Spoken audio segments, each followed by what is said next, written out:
video here in the bathroom, and I wanted to show you a toilet. So, number one, tenants are responsible for most water bills, for most tenants. Even if they aren't, if there's an unreported water leak, you may end up becoming responsible for the extra usage over what the standard water bill is. So consult your lease on that, but that's why you should really pay attention to just a couple quick tips here regarding a leaking toilet.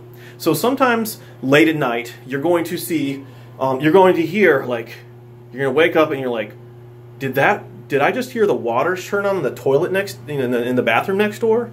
Or you'll just be walking by and suddenly you hear the toilet turn on. Or you may open up the toilet and you look inside the bowl and you see water rivulets. Let me point it here. I'm trying to shoot and talk at the same time here. Water rivulets just running across there even before you flush the toilet. Okay, so if you're not sure if there's a leak, you can actually go to like Home Depot and get a dye test for just a couple dollars, and you stick it in the top here, and then you see if it's leaking through when you're not flushing the toilet. You can look back in here and see if it's leaking through. That's how you know that you have a leaking toilet. The other way sometimes you know is your bill. So as soon as you see that there's a leaking toilet, you want to make sure that you go down here. And there's normally a shutoff thing that looks kind of like this down the bottom of the toilet. And I know it's kind of gross to be close to this, but it's really simple. It's just like turning on and off a faucet. And you just turn it like this, clockwise. They say, I forgot there was a special mnemonic here. You turn it and boom. Don't turn it too tight, else you could break it, but just turn it till it stops. And then you don't have to worry about it continuing to leak. And you want to give us a call to fix it, okay? But in the meantime, you can actually, and I don't have a pitcher here, but just fill up a pitcher of water, or grab a pail of water, fill it up in your bathtub or in here, and you can actually just pour it in the toilet.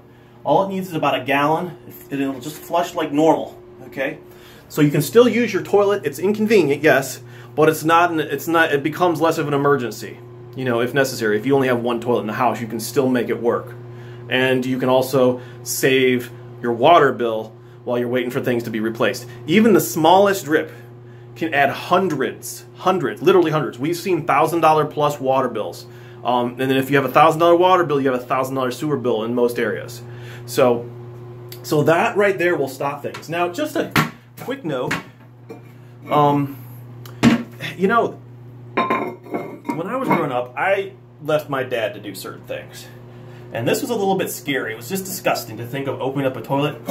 But, you know what? What I learned was, these are not as disgusting as you'd think. This is just plain water. It's all clean water in here. It's not like you're reaching into the toilet bowl. This is the tank. So it's all clean water, straight from your water system. It has chlorine and fluoride and all the other stuff in there. When you see in here, you see two main things.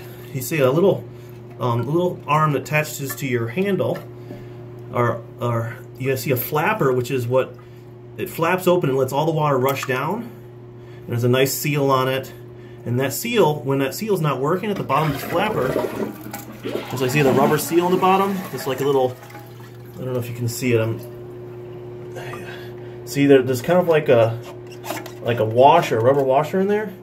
And if that's bent, or sometimes it gets some sediment or something on it, it doesn't seal nicely, so it lets water through.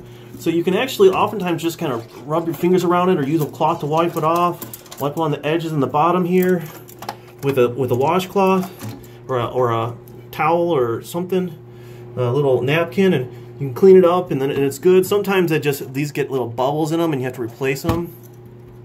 But sometimes it's just as easy as like rubbing around it and then making sure it's closed all the way. There's also like a little chain here that can sometimes get a little bit like tangled up, and so it doesn't close all the way. That can cause a leak.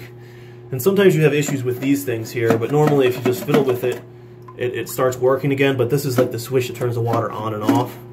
Normally you have more of a leak if it doesn't turn off than like a little tiny leak in the bowl. It might overflow and cause more issues. But the solution for any toilet issue is to turn this off first. Now I can turn it back on. I'm going to undo it, and you can see the water flowing right now.